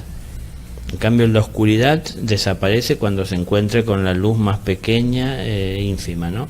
Entonces, a la larga, a la corta, en todo momento, siempre la oscuridad tiene menor alcance, pero no por eso no tiene su incidencia. Entonces, lo más inmediato es justamente quien está más cerca, quienes más se afectan, ¿no? Quien está más cercano a uno por la irradiación negativa que uno pueda pueda tener, y eso repercute no para bien en los demás y en los que nos rodean, y a su vez justamente también enturbia, si se quiere, el éter, ¿no? Imagínense que los ángeles tienen que trabajar como si fuese un río de energía en que hay como ciertas vertientes o corrientes. Hay sectores en donde claramente está marcada la pureza, la limpieza, la luz en ese fluido, y hay en otros en donde hay momentos en los cuales se oscurece o cambia de tonalidad. Hay otros momentos y otros lugares, otras vertientes en donde constantemente esto está y vive turbio.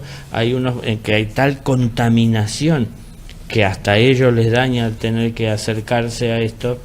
Es lo que irradiamos cada uno de nosotros, 7.000 millones de personas irradiando, aún en silencio, porque no es tan solo porque abrimos la boca y las cosas que decimos sin pensar, sino que aún en el silencio no podemos evitar irradiar lo que somos.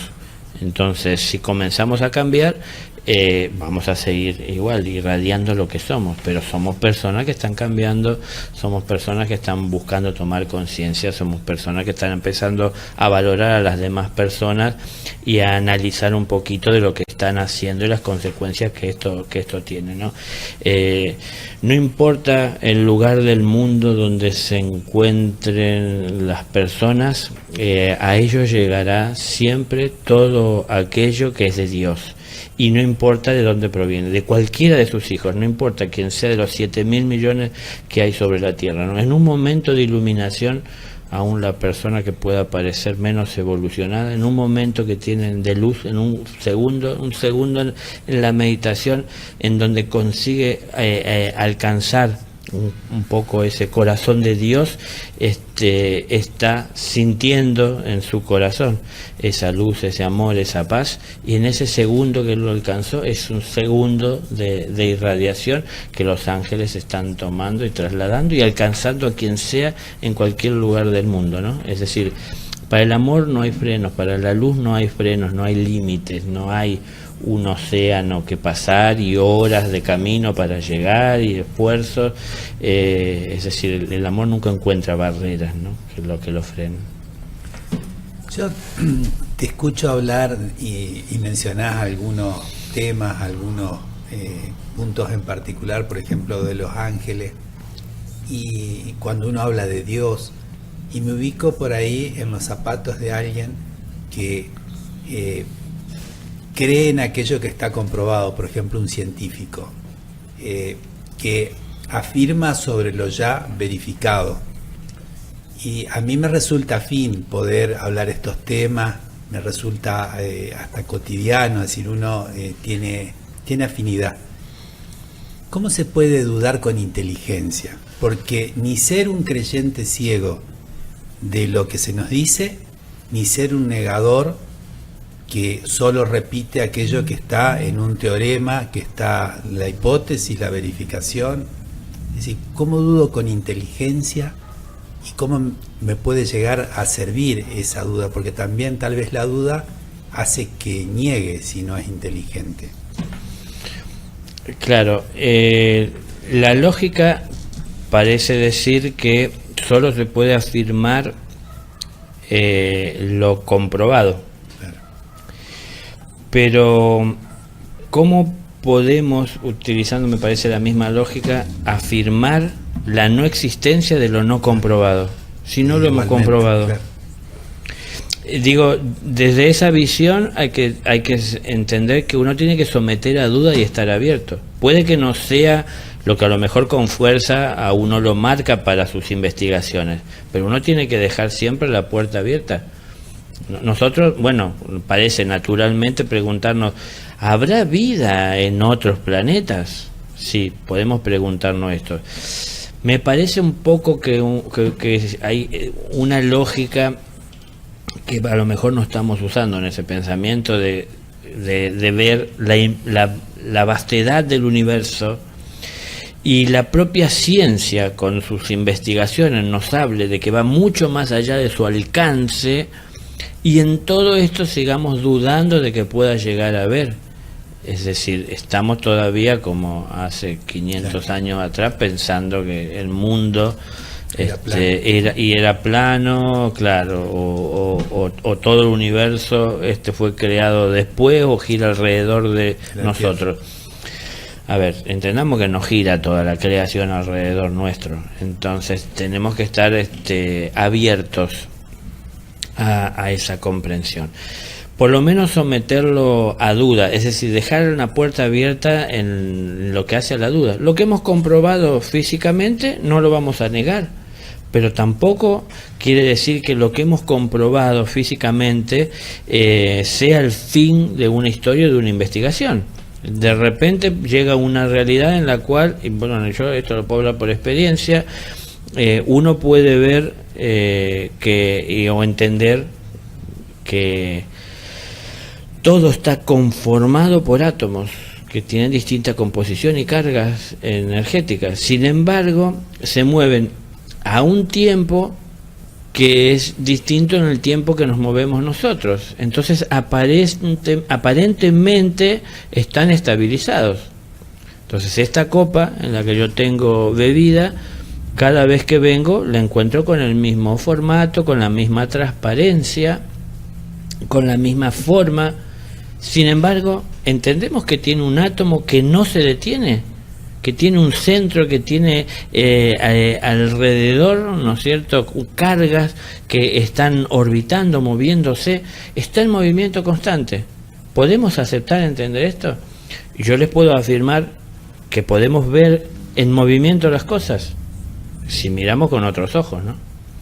Entonces, sé que esto sería como decir, bueno, este hombre está para atar, claro, pero entendamos la lógica, no entendemos que es de átomos, la mesa es átomos, es decir, está compuesta por átomos, distintas composición, por eso esto es madera, lo otro es vidrio, bueno, pero no por esto que no tiene las mismas cargas, positivas, negativas, ¿no? Es decir, mayor carga positiva y negativa, siempre buscando el equilibrio, y se saben también que hay ciertos átomos que están pasándose entre sí las energías, que es lo que sucede en un conductor cuando uno enciende una luz, ¿no? Hay electrones que están circulando entre los átomos para poder poner incandescente tal vez la resistencia y la luz.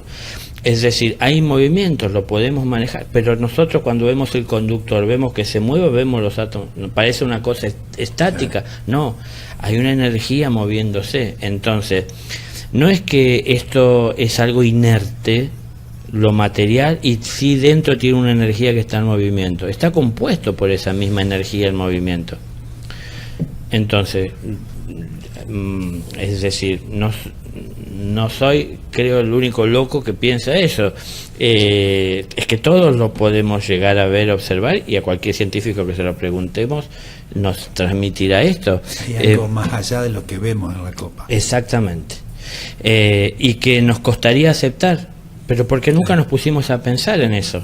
Pero esto siempre fue así, no es algo nuevo, no es que porque se descubrió hace poco, comenzó a suceder hace poco.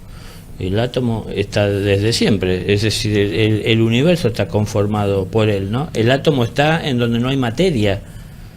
Entonces, cuando nosotros miramos al cielo y vemos lucecitas, entre una lucecita y otra, que es la más cercana que vemos, que al juicio de nuestros dedos parecen 2 centímetros, pueden ser millones de años luz o miles de distancia entre uno y otro, pero en todo ese vasto espacio, y desde aquí hasta aquel puntito de luz, en ese espacio en el que aparentemente no hay nada, hay átomos, hay energía, hay movimiento. El átomo en sus cargas tiene materia también, que es la que transporta esa energía, ¿no?, en su composición. Entonces hay una materia que es mucho más sutil, que tampoco es visible. A ver, hay muchas cosas que a lo mejor podríamos dudar de su veracidad, de su realidad, pero hay cierto sentido común que si lo utilizamos nos habla de que, bueno, cuántas cosas hay que no vemos, pero sí sabemos que están. El aire que respiramos, el oxígeno, es una molécula, tiene su composición. Sin esto no podemos vivir nosotros, y es algo que no vemos, Es algo que la ciencia nos dice que nuestro glóbulo rojo lo necesitan, pero sin esto no podemos vivir, y sin embargo vivimos gracias a algo que no vemos. Si entendemos esto, yo les puedo agregar también el hecho de que no tan solo el cuerpo se alimenta de lo que ingerimos por la boca. El aire que respiramos también nos proporciona un alimento. No es tan solo una energía ni la molécula de oxígeno, sino que también nos proporciona un alimento, ¿no? Que está más relacionado con los cuerpos más sutiles. Entonces, bueno, esto puede ser sometido a duda por muchos porque no es comprobado.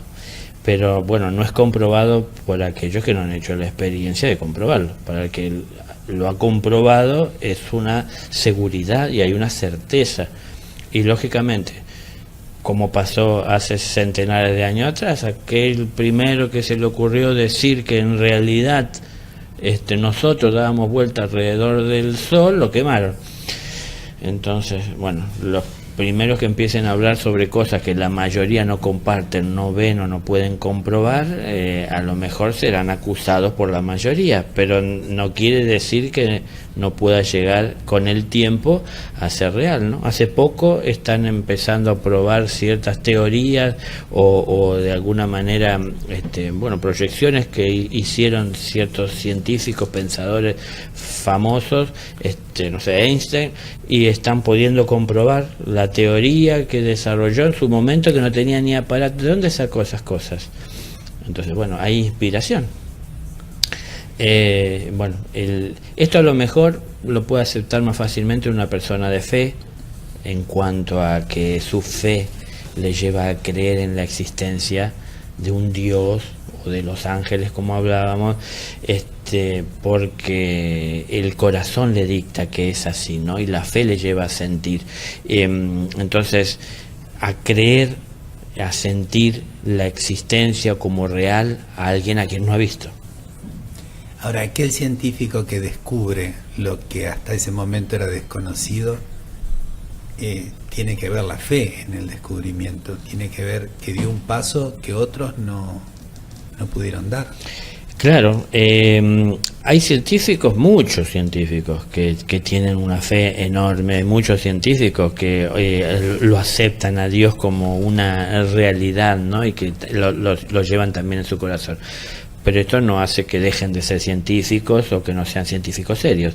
Es decir, porque algunos piensan algunas líneas de pensamiento que un científico serio no puede aceptar a Dios como una realidad, siendo que no es algo comprobable, bueno, que está dentro del mundo, del plano de la creencia. Yo sé que está dentro de la creencia porque la propia gente lo expresa. Creo en Dios. Digo, creo en Dios es porque no estoy seguro. Entonces yo sé que está dentro de una creencia. Para mí no es una creencia, es una realidad, ¿no? Es decir, por la experiencia personal de haberlo encontrado. Pero yo no lo encontré con mi fe, lo encontré con mi alma. Es decir, no es una creencia muy fuerte. Para mí es una realidad concreta. Pero no es algo exclusivo mío, es de todo aquel que lo encuentre, ¿no? Ahora, vamos saliendo de esos estados de conciencia, de duda, de creencias, de esos conflictos que se generan a la hora de seguir esos impulsos o los consejos que los demás dan, cuando vamos haciendo de a poco la experiencia personal de ir encontrándonos con esa realidad. Tampoco hay que empecinarse en la vida por tratar de ver el átomo. A ver, es una realidad con la que conviviremos durante tanto tiempo hasta que en algún momento la conciencia que se ha de ir desarrollando nos permita ver el movimiento que él sigue. Y entonces vamos a ver muchas similitudes en el universo. Imagínense viendo desde un lugar más allá de una forma limitada y de la comparación que hacemos intelectual de nuestro tamaño con el espacio. Cuando uno observa desde más allá del tiempo o desde el propio tiempo la creación, uno ve reflejado en la propia creación el átomo. con sus núcleos, con las demás partículas orbitando alrededor suyo, ¿no? Por atracción, por gravedad, por esa generación que están llevando adelante, ¿no? De entre las energías y el equilibrio y la vida que se da por esa presencia equilibrada de energía dentro de ese átomo. Entonces, si nos vamos más a lo pequeño, podremos ver un universo dentro del propio átomo, como se decía, ¿no? Así como es arriba es abajo, y como es abajo es arriba, como es adentro es afuera, como es afuera es adentro. Es decir, esto se representa en la creación, lo que está en nuestro interior, y lo que vemos en esa creación es lo que también podremos encontrar en nuestro interior. Pero bueno, volviendo al origen, ¿por qué nos vamos a cerrar y negar lo que no hemos podido comprobar que no es cierto? Si nosotros pudimos comprobar que no es cierto, es decir, siempre pongo el mismo ejemplo, yo en esta copa que tengo en este momento sobre la mesa tengo un líquido, yo he probado este líquido, ¿no? Lo que falta es que lo he tomado, entonces sé qué es lo que estoy tomando, entonces puedo dar fe de que es así. Y si alguien me dice y me sugiere que es otra cosa, que es lo que él piensa por lo que está observando, yo le diré que no, porque yo lo he probado, ¿no? Entonces yo ya descarté tantas cosas que podían ser, ahora tengo la certeza de lo que es. ¿Por qué? Porque lo probé. Entonces, hasta no probar la no existencia, nos tendríamos que someter a duda, porque inclusive nos va a llevar a ser mejores humanos y tener mejor relación entre nosotros, ¿no? Porque si no, siempre podrá estar el científico discutiendo con el creyente, que uno le dice de la existencia de los ángeles y de Dios, y el otro dice que no existe porque no lo ha podido ver con su microscopio o con su telescopio espacial. Entonces, bueno, en ese terreno de la fe, donde no es concreto y comprobable lo que se va a ir encontrando, no es concreto y comprobable para la ciencia y para la tecnología material, pero sí para la propia experiencia. Entonces, así como hay mucha gente que relata haberse muerto, de hecho la ciencia lo admite, porque estuvieron 2 minutos sin vida hasta ser resucitado, y en esos 2 minutos la persona a veces relatan haber tenido una experiencia que aparentemente puede ser de días o de horas en otro lugar. Bueno, hay mucha ciencia que dice que fue su mente, con la energía que le quedaba y la electricidad todavía, lo que generó de acuerdo a las ilusiones que fue almacenando. Y otro creyente que dice, no, verdaderamente alcanzó el cielo, pero tuvo que volver, por eso hoy lo está contando. Sí, podemos convivir con las dos realidades. Uno habla, cada uno desde su experiencia, ¿no? No está más abierto al hombre de fe, que acepta lo que no ve, que a veces ese científico que tan solo acepta lo que ha podido comprobar. Entonces, para quienes tienen una mente más científica, pensémoslo así: ¿cómo puedo negar lo que nunca he visto, o pueda yo comprobar o afirmar que verdaderamente no existe? Entonces, si yo no lo he visto, no puedo afirmarlo. De esa manera quedo en duda, abierto a una posible comprobación en un futuro. Daniel, no te dejamos descansar. Hoy hablaste de discípulos y hablamos también de las personas cuando reconocen una necesidad de cambio y se comprometen con ese cambio. ¿Puede pasar que un discípulo o una persona X que entendió esa necesidad de cambio y se comprometió con él, llegue un momento a una tibieza en la cual deje de trabajar por ese cambio? Y yo entiendo que cuando uno tal vez cae en una tibieza, se empieza a alejar de este camino. Y si es así, ¿cómo podemos estar atentos para que esto no suceda? Sí, no solo que es posible, sino que ha sucedido y sucede en la vida de muchas personas. Ha sucedido, digo, en el tiempo en cuanto a que muchos seres que recibieron como discípulos enseñanzas más directas tal vez que la multitud, es decir, con menos velo, con menos misterio, porque su conciencia les ha permitido alcanzar ese conocimiento de esa manera, ¿no es cierto?, más claro. Cuando esto se alcanza desde los planos de conciencia más elevados del ser, y cuando ese ser desciende de aquel plano de conciencia elevado a esta realidad diaria que tiene que vivir mundana, a su vida personal, es en donde comienzan a influenciar sobre él todos aquellos aspectos de su vida no trabajados. Es decir, si no ha tenido todavía no ha conseguido un orden mental, ¿no? Si no ha conseguido aplacar los impulsos emocionales, si los egos todavía los siguen controlando en determinadas situaciones, mucho de ese conocimiento y de esa información a veces tomado por los egos.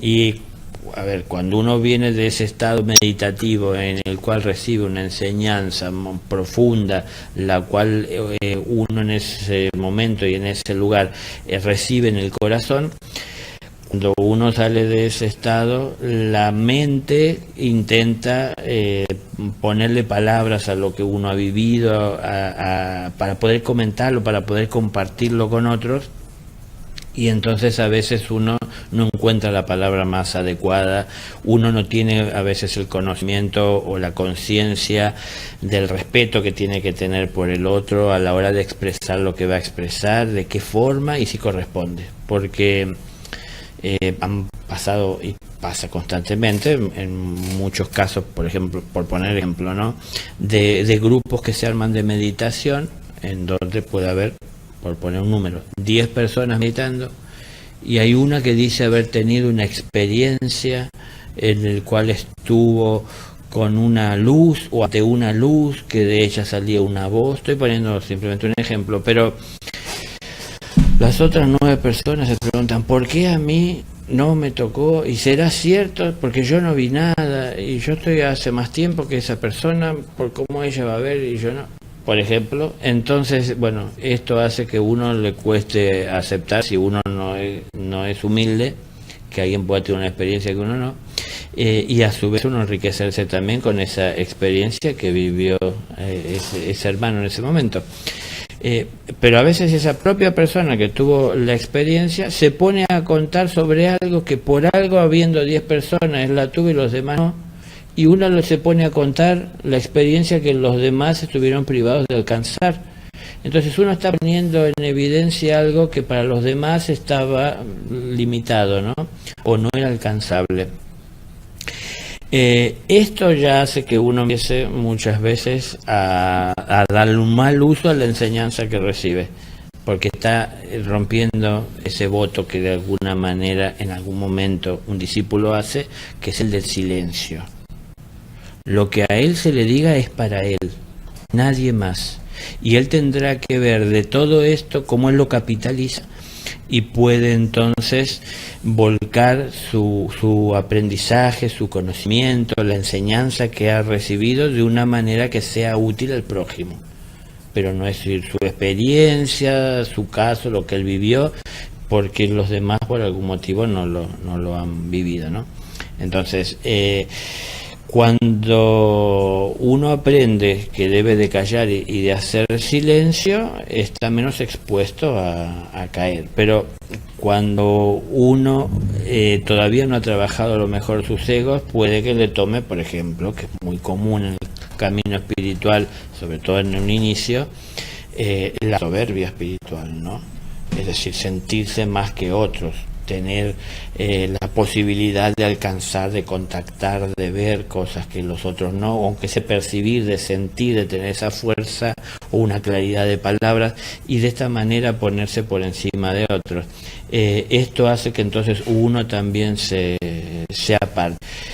Hay muchos y sobre todo al comienzo, cuando se reciben las enseñanzas, que no termina de dársele el valor que tienen en profundidad, y entonces se la toma de una manera un poco superficial y no se profundiza mucho en ello y en la repercusión que pueda tener en ese cambio en la vida o esa manifestación de la verdad, y entonces uno puede caer en ese estado en tiesa también, en donde dependiendo de la situación, de la conveniencia, de lo fácil que se presente, que lo haré o no, pero por eso, a medida que uno va marchando, comienza a poner, por el camino espiritual, ¿no? Comienza a poner en funcionamiento músculos que estaban atrofiados porque no exactamente, no transitábamos ese camino, ¿no?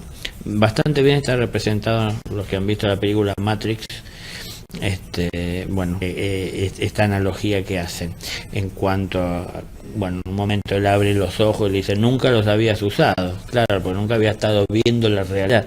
Bueno, cuando uno empieza a ponerse en funcionamiento y en camino dentro de ese sendero espiritual, cuando nunca lo había hecho, comienza a poner en funcionamiento músculos que nunca habían sido usados, o miembros o el propio organismo, y de a poco uno va cobrando fuerza. Entonces los primeros pasos son débiles y tal vez trastabillemos y tal vez nos detengamos y pensemos si vale seguir, si vale la pena por el esfuerzo que hay que hacer, por el dolor que trae, porque de alguna manera comenzar a caminar y a movernos y a avanzar es tener que ir dejando detrás cuantas cosas que nosotros queremos atesorar, parece de por vida y nunca. Pero en la medida que empezamos a avanzar y entendemos que debemos de avanzar para acercarnos más a la fuente, para retornar a ella, cobraremos más fuerza, tendremos más seguridad y nos alejaremos un poco más de tibieza en la que en un primer momento tal vez podemos estar o afectarnos, ¿no?, por ella. No solo nos afectamos nosotros, pues somos tibios, también de alguna manera afectamos también a los demás, a los que nos rodean, a aquellas personas con las que nos comunicamos, a aquellas personas están observando nuestra actitud en la vida, que observan con mucha frecuencia que decimos lo que vivimos pero hacemos otra cosa. Entonces eso genera confusión y la gente más se toma de los hechos que de lo dicho, porque este mundo es ver para creer. Entonces, aunque digamos la frase más sabrosa y más clara para cualquier conciencia, y hicimos algo diferente y distinto, van a echar por tierra todo lo amoroso que pudimos decir, lo claro, por lo que hicimos, porque también es lo más cómodo para el ego y para la propia pereza del observador, ¿no? Entonces tenemos que, bueno, ser coherentes y podemos encontrar el equilibrio en la medida que vamos avanzando más allá del dolor de empezar a movernos. Entonces comenzar a transitar el camino espiritual es algo que no puede dejarse de lado ni hacerse a medias, y es simbólicamente, si se quiere, también es como levantarse de entre los muertos. La persona que vive tan solo creyendo en Dios es una persona que no tiene la seguridad ni el contacto fluido que debe de tener con su Padre. Aquella persona que lo ha encontrado en su corazón y sabe que Dios siempre se expresa a través de toda obra amorosa, va a buscar de que todas sus obras sean amorosas para que Dios pueda verse reflejado en ella, ¿no?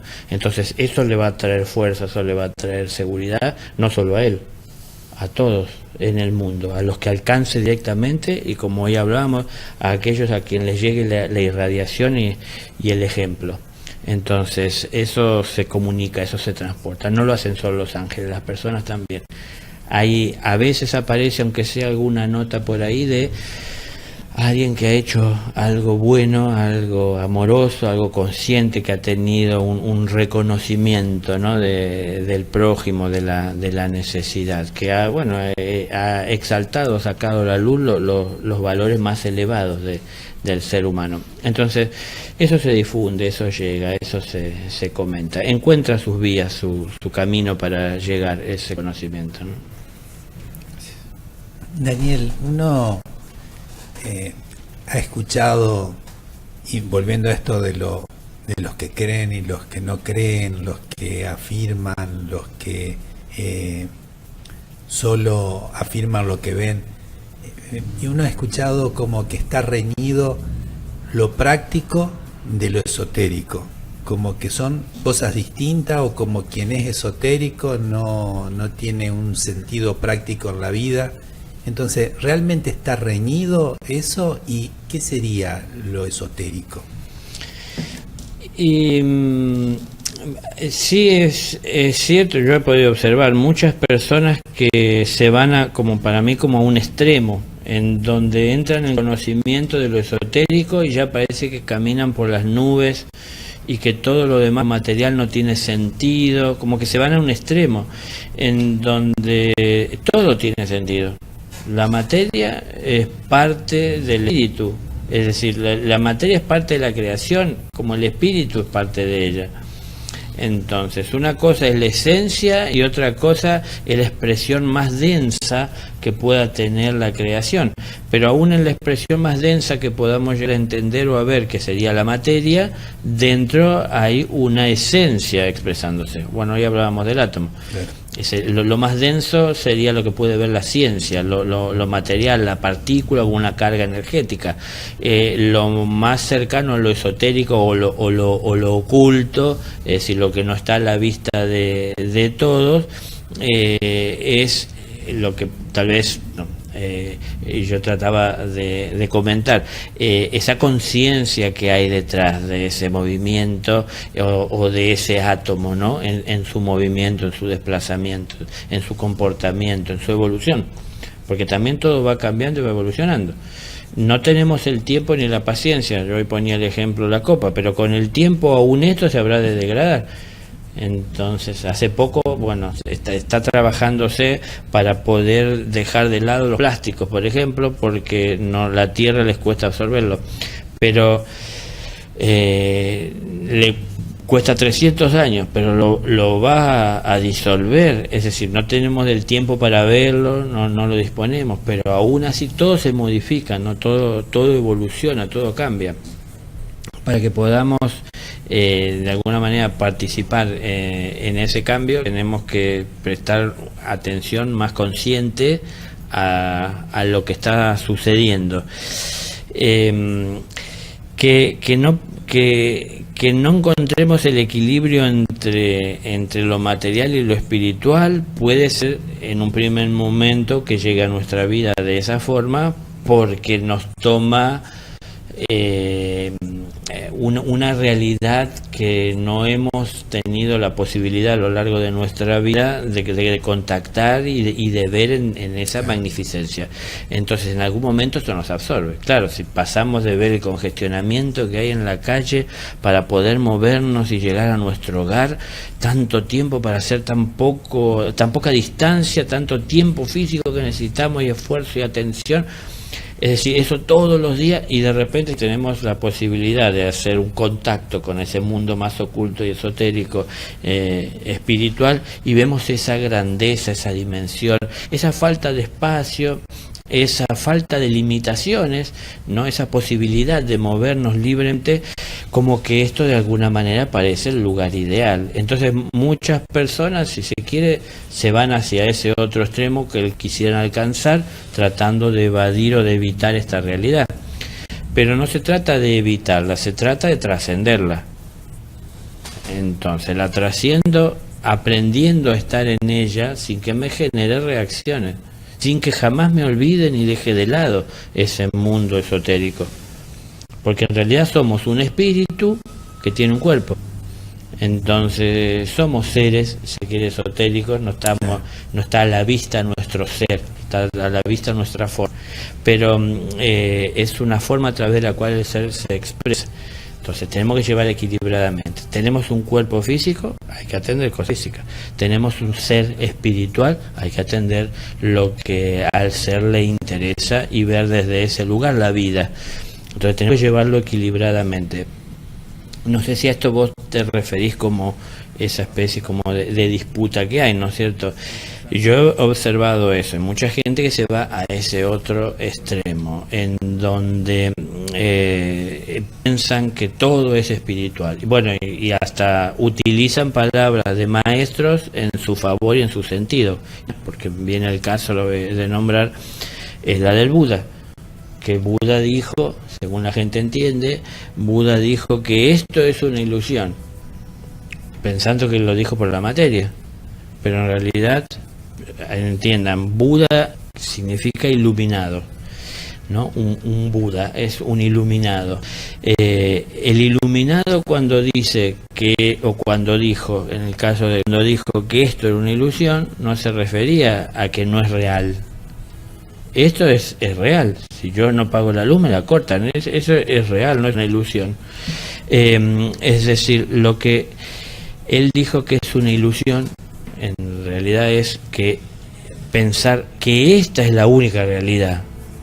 Tiene que ver con la pregunta, es decir, esta parte esotérica, oculta o más interna, profunda, sutil, es ignorada por la mayor parte de las personas, no tomada en cuenta, no atendida. En algún momento, claro, alguien dice que tenemos un espíritu, sí, yo pienso lo mismo, y sigo mi vida material como la llevo adelante, trabajando por el dinero que me ingresa, si puedo tener más ingresos, si puedo materializarme cada vez más, teniendo más cosas materiales que van a hacer más confortable mi vida en esta tierra.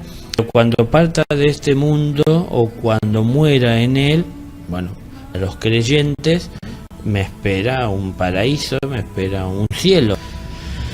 Pero ¿qué construí yo en el cielo? ¿Cuál es la riqueza que tengo para poder ingresar a ese cielo? ¿O qué es lo que he capitalizado para ese cielo, para ese granero del Padre en el mundo? Porque solo tiene valor en el cielo lo que está construido con amor de Dios. ¿He trabajado yo para recibir ese salario, esa moneda?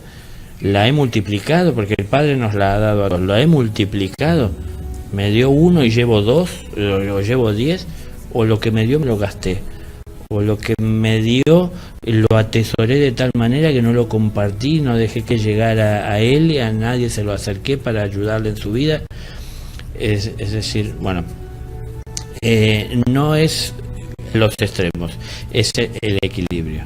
Entonces, no es una ilusión. Él tenía un cuerpo y eso, si piensan que quiso decir que era una ilusión, para él no fue una ilusión, porque físicamente él se afectó mucho por pasar tantos años sin comer y sin beber, y eso le cobró la vida, ¿no? Entonces, ¿de qué murió el Buda, un ser iluminado? De una complicación digestiva. Entonces, ¿cómo puede morir de esto? Bueno, es que la vida y el tiempo le cobró por lo que físicamente había hecho. Él se fue a los extremos. Él mismo entendió que los extremos no eran buenos. Era el camino del medio. El camino del medio es el equilibrio, es llevar en equilibrio los extremos. Entonces, como si fuese una balanza con sus platillos. Entonces, el mismo peso, la misma tensión ambos lados. Esto va en equilibrio. Y ese equilibrio es de alguna manera posible a partir de que uno se mantenga en el centro. Si uno se va a cualquiera de los extremos, genera desequilibrios. Entonces no es solo el cielo, no es solo la materia, hay que llevar equilibrado. El mundo está desequilibrado porque para la mayoría lo importante es la materia. Y en el caso aún de los religiosos o de los creyentes, la mayoría solo profesan, como dicen, su fe, un día de la semana, un par de horas. Y el resto de la semana viven más su vida material. Entonces eso también genera desequilibrio. Dios tiene vida eterna. En un eterno equilibrio Él vive. No así tal vez, y eso lo podemos observar, su creación. Pero no es por culpa o responsabilidad de Él. Hasta donde el ser humano puede alcanzar a modificar la creación, bueno, ha hecho las cosas no muy bien. Y esto, ¿sobre quién repercute? Sobre el creador del desequilibrio, que es el ser humano. Entonces, bueno, encontrar el equilibrio, ¿no? No irse a los extremos. no pensar que todo o tan solo vale, todo es espiritual, tan solo vale lo espiritual, no. Es decir, lo espiritual vale como vale la materia. En este mundo material hemos podido ver en la historia, hace 2000 años, a Jesús, el amor de Dios vino, encarnó, habló, hizo milagros que hizo muchas más cosas de lo que figura escrito. ¿Cuántos seres han venido? Más recientemente en la historia tenemos en el presente también, nada más que cada vez se le hace menos propaganda a lo que es bueno. Como que hay que preocupar a las personas tienen que preocuparse por lo malo que sucede, como si preocupándonos las cosas cambiaran, ocupándonos las cosas cambian, no preocupándonos. Entonces, ¿qué sería ocuparse? Y tratar de hacer las cosas bien, tratar de dar buen ejemplo, como hoy hablábamos, a nuestros hijos, a nuestros amigos, a las demás personas, a los que no conocemos, haciendo las cosas bien por el lugar por donde vamos, que si alguien nos observó, que si pasamos cerca, alguien nos percibió, pudo ver algún ejemplo que le ha sido útil, ¿no? Pero, a ver, llevar en equilibrio. Han visto una persona que tiene nombre y apellido, pero que también tiene un ser, que es el que está siguiendo sus pasos, ¿no? Es decir, esa persona que observamos física sigue los pasos de ese ser, que lo llevan por la vida en un camino amoroso. Bueno, ya nos estamos acercando al fin del programa y al fin del año. Y al fin del año. Seguramente el año que viene retomaremos alrededor de marzo, abril, ya veremos la fecha más adelante. Queremos agradecer a todas las personas de que de una u otra forma nos estuvieron apoyando y ayudando y bueno, saludar a los que nos acompañan, que están ahí del otro lado, Luciano, Gloria, a Juan, que nos ayudó a la transmisión vía Facebook, a Sebastián, a la radio, a Horacio.